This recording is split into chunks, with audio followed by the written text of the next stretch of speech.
নমস্কাৰ executive director সমগ্ৰ শিক্ষা ফালপা এক পত্ৰ আহিছে পত্ৰটি প্ৰতিখন জিলাৰে additional DC district commissioner DMC inspector of schools আৰু ডিস্ট্ৰিক্ট এলিমেণ্টাৰী এডুকেশ্যন অফিচাৰলৈ আহিছে আৰু বিষয়বস্তু উল্লেখ কৰিছে যে আৰ্জেন্ট একশ্যন ৰিকুৱাৰ্ড আমাৰ পৰা আৰ্জেন্টলি এই কামখিনি আদায় কৰিব বিচাৰিছে আৰু কামটো হৈছে পুলিং অফ ষ্টুডেণ্টছ ফ্ৰম শিক্ষাছে টু ড্ৰপ বক্সৰ পৰা ষ্টুডেণ্টক আমি বিদ্যালয়লৈ পুল কৰি আনিব লাগে সেই সম্পৰ্কে আৰু এই পুল কেনেকৈ কৰিব লাগে এই সম্পৰ্কে এটি ভিডিঅ' মোৰ চেনেলত দি থোৱা আছে আপোনালোকে যদি চাব বিচাৰে তেন্তে চাব পাৰে আৰু ইয়াতে উল্লেখ কৰিছে যে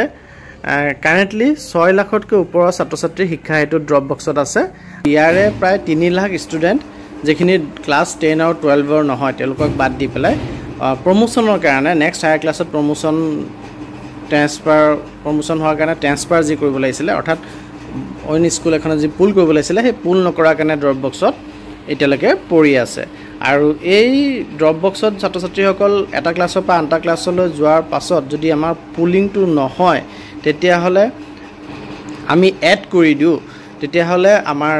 যি উদ্দেশ্য শিক্ষা হেতুৰ সেই উদ্দেশ্যত সফলতা আহি নপৰিবগে কাৰণ এড কৰি দিয়াৰ লগে লগে ষ্টুডেণ্টজন ডবল হৈ যাব এজন ড্ৰপ বক্সত থাকি যাব আৰু এজন ষ্টুডেণ্ট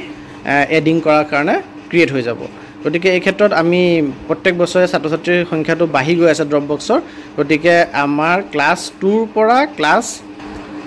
12 লৈকে ছাত্ৰ ছাত্ৰীসকলক যদি আমি এড কৰিবলগীয়া হয় তেতিয়াহ'লে আমি ডিষ্ট্ৰিক্ট বা ষ্টেট অফিচৰ অনুমতি লৈ পেলাইহে কৰিব লাগিব আমি নিজাববীয়াকৈ কৰিব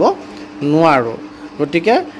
আমি ক্লাছ 2ৰ পৰা 12 লৈকে এড কৰিব নোৱাৰোঁ আমি ক্লাছ 2ৰ পৰা 12 লৈকে পুল কৰিব লাগিব অন্য স্কুলৰ যে ড্ৰপ বক্সত দিব যোনখন স্কুলৰ পৰা ছাত্ৰ বা ছাত্ৰীগৰাকী আপোনাৰ বিদ্যালয়লৈ আহিছে আৰু সেই ড্ৰপ বক্সৰ পৰা আমি পুল কৰি পেলাই ছাত্ৰ বা ছাত্ৰীগৰাকীক ল'ব লাগিব গতিকে এই যদি ড্ৰপ বক্সৰ পৰা পুল কৰা যোনটো প্ৰচেছ সেই প্ৰচেছটো আমি 7 মে'ৰ ভিতৰত সমাপ্ত কৰিব দিছে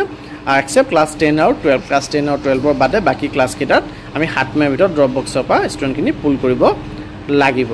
গতিকে এই সম্পৰ্কে এই পত্ৰটি আহিছে আৰু পুল কিদৰে কৰিব লাগে আপোনালোকে মোৰ চেনেলটি ছাবস্ক্ৰাইব কৰি পেলাই যদি ভিডিঅ' চাৰ্চ কৰে তেতিয়া পাই যাব শিক্ষা হেতুত ছাত্ৰ ছাত্ৰীক পুল কেনেকৈ কৰিব লাগে ধন্যবাদ